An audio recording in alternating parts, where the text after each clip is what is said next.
On the first day of Valentine's week, when the editor tossed me the assignment 15 signs someone secretly likes you, I laughed out loud the way you laugh at a cosmic coincidence you can't explain. Because the moment I opened a blank document and the cursor blinked like a tiny heart, Arav walked past my desk and said, "Coffee," and I held his gaze 2 seconds longer than politeness requires. Right there was the first sign. The look that lingers, the eyes that read you like a line they want to memorize and then dart away before the secret prints too clearly on the surface. And in his eyes there was that quicksilver gleam, a hush of warmth like a small flame that lives in daylight without announcing itself. I said yes. He didn't ask my order, and still came back with my exact cup hazelnut latte.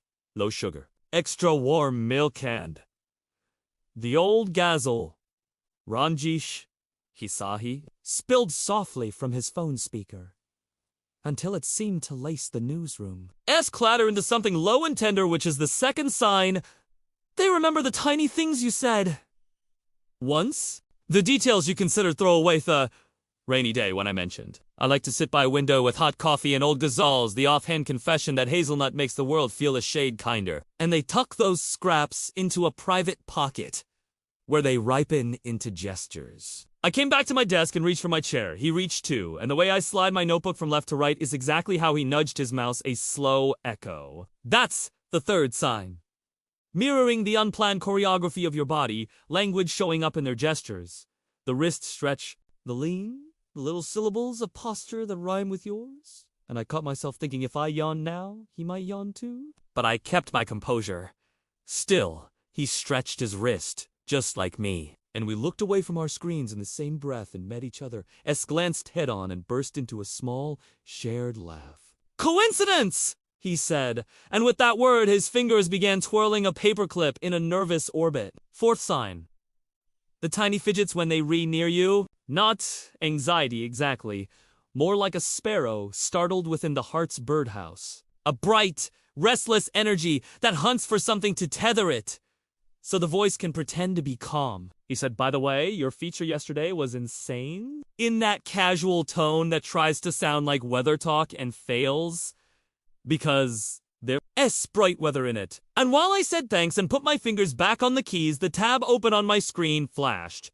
15 signs someone secretly likes you, and I realized I was becoming my own subject. The checklist unfurling quietly inside my ribs. After lunch, when it was time to fetch prints from the basement, the printer who shall not be named that Arav usually avoids like it owes him money. He appeared with my stack of pages, as if by accident.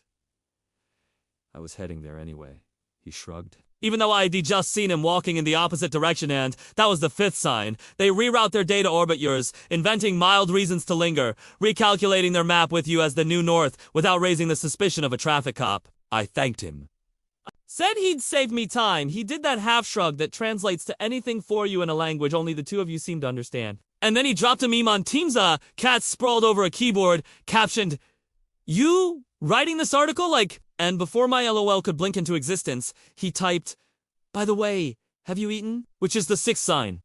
The gentle, low stakes, consistent contact, the little check-ins, the quick replies, the unasked you, okay. That is never an interrogation, only an umbrella. Care doesn't need a thesis statement. It can be an emoji at the right hour, a weltoned hum, a shared link, the intentional chime of presence. By evening, the editor wanted the headline tightened, the draft cleaner, the data smooth by morning. And I felt the quiet press of deadline in my temples while my spreadsheet glared like a crowded train platform when Arv closed his laptop lid and said, "I'll help with the data cleanup. My shift is light anyway," even though I de-glimpsed his calendar. And it was a tangle of back-to-back Cal's seventh sign. You become a priority. And the map of their day flexes around your needs like a crowded street that suddenly opens a lane just for you. The sense that your panic is their problem and your weight is safe to rest on their palm. We stayed late, and in that lamplight he tilted my desk lamp to a kinder angle, refilled my bottle without making an announcement about hydration, and kept telling me, "No rush, we'll get this done." That a soft blanket I wanted to wrap around my nerves, and when he read my draft headline he smiled and said, "Your lines smell like wet earth." And I understood the eighth sign. The compliments are precise, Not sugar-dusted slogans, but the sort of noticing that sees into your work and your patterns. Compliments that are a window, not a mirror, that reveal that they don't merely look at you. They understand you. In between there was teasing, the light nudge that never bruises when I merged 2 columns by mistake. He turned into a faux teacher and said, Mira G, CTRL plus Z is your friend. And when I pretended to be annoyed, he drew a tiny cartoon on a sticky note and slid it to me. The kind of silly that only makes sense inside your private corridor where your laughter is tuned to the same frequency that S the 9th sign. Playful joking and inside jokes. Rituals woven of nothing and everything. An arcade of small charades that is only meaningful because it's shared. Later, when the pantry air bit my skin with overachieving air conditioning, he wordlessly draped his denim jacket over my shoulders. Not possessive, not performative. Just a quiet calibration of temperature. That's the 10th sign. Protective care that ISNT. A show of heroism. But a translation of take care into fabric, into placement, into posture, a way of casting weather around you that says your comfort is a thing to be tended. The next morning in our meeting, when the intern Rohan asked if I wanted to grab coffee sometime, I kept it light and laughed it off, and, betraying myself, let my eyes flick to Araf for a single frame of film visual. And the tiniest crease lifted one of his eyebrows and vanished. No thunder, no grim face. Just a stillness that lasted the length of a heartbeat. Then everything unspooled into normal. That's the 11th sign. The gentle flare of jealousy. Not the dramatic kind that sets rooms on fire, but a shadow of a feeling passing over the dial of their expression, followed by instant composure. Because secrecy requires a choreography and respect requires restraint. At noon, we climbed to the terrace to thaw in the winter sun, and his friend Knighton, in a tone that pretended to be casual and failed, said, We're heading to the chai stall. You guys? I mean, you two coming. And then left without waiting, everyone clattering down the stairs like a planned exit, leaving us in a neatly vacant frame 12th sign. Friends who know too much and collude with the quiet, the sideways hints, the sudden space gifted to you, as if the world has conspired to give you a moment alone. To fill the shy air, Araf said. You said you miss Mishti Doi in the monsoon, right? I know a place that has a decent version. We could go sometime, and the sometime drew the faint outline of a blueprint in the future tense that S the 13th sign. Future talk. Not declarations, just seeds of we that leaps across days like a small, deliberate bridge. While we talked, I noticed how his torso always angled toward me, how even when we formed a circle with others, his feet knit themselves in the direction of my shoes. How he leaned in slightly. When I spoke, like my words were the most important broadcast in a room full of chatter. That's S the 14th sign. Body language, alignment. The invisible compass that points with its needle at you even when the hand pretends there is nothing to see. That night, when I got home and opened my draft to polish the edges, I scrolled Instagram for oxygen and noticed 3 crisp new likes on old photos buried so deep they were practically fossils. Plus a reply to my story. This sunset looks like a poem, which is the 15th sign. The quietly loud presence on your social media. The unfailing speed of their views. The saves you can't see. The careful responses that aren't cringe but kind. The deliberate archaeology of your feed that goes backward in time to read the context as much as the content. Right then, a WhatsApp playlist popped up. For editing nights, 2 hours of lo-fi, and a clutch of indie tracks I actually love. With a note. You might like track 7. And track 7 was the exact song teenage me had underlined in a diary and never shown anyone, except once when it played in the canteen and I blurted, "Oh, I love this too, no one in particular." He must have heard that. Or guessed it. And it didn't matter which, because the playlist landed like a present without ribbon. And when I lifted my eyes at work later, a fresh post-it had bloomed on my file. Drink water. And if you think gifts have to be expensive, we aren't reading the same dictionary. Because sometimes the costliest thing is thought, which is a currency that never inflates. As days unspooled, I noticed other small constellations. When I arrived at the office, 2 mugs waiting by his monitor, one his, one becoming mine by habit, the way his phone S-locks screen went. It lit up soft and unguarded always. Had my thread unwilling to be muted. My name, steady in the scroll like a beat. And when I tossed a small victory into the team chat, My piece crossed 50,000 reads. He was the first to send claps with a niche joke tucked beneath it. The sort of layered humor that only arrives when someone has paid enough attention to map you. One day, when an editor marked up my draft with red more generously than mercy, I wilted into silence and he didn't flood the moment with advice. He just shifted his posture to sit near me and said, "Wanna walk a little?" And we stepped onto the balcony where the air wore a lace of smog and the city hummed in a patient minor key, and he let me talk until the story of my frustration lost its grip, and then he said, "I'm proud of how you fight for your lines," which lodged under my ribs like a warm pebble and didn't move for hours. And I joked that my 15 signs piece needed a twist, some narrative where the signs unfolded on their own. And he cracked a smile and said, "Then you should read the footnotes of your life."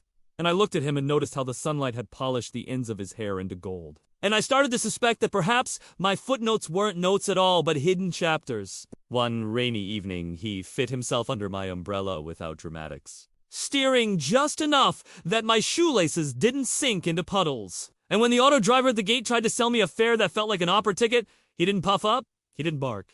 He negotiated with a gentleness that had a steel wire inside. Meter page by ya. And then he gave me the front seat without ceremony and told the intern hovering nearby, "Miro prefers the window seat," like my comfort map had been laminated inside his head. On the days I sat too long with Rohan in the cafeteria and returned late, I noticed how Arvez Hay came out flatter than usual for a single syllable, a tone that quickly corrected itself into his normal music.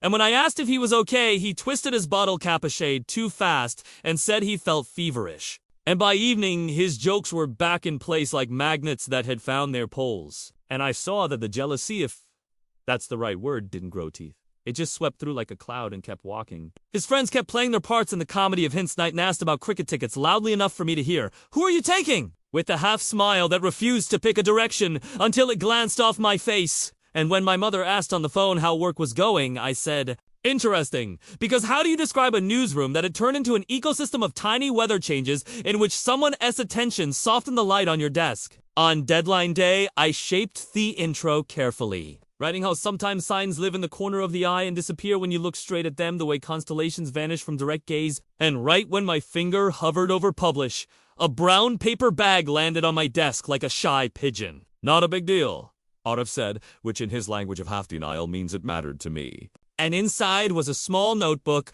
whose cover read, "Noticing is a love language." And on the first page, in handwriting I was embarrassed to recognize, from 100 sticky notes, he'd written, "For your everyday observations," and drawn a tiny magnifying glass. And I swear, I felt a line of my piece write itself in my chest.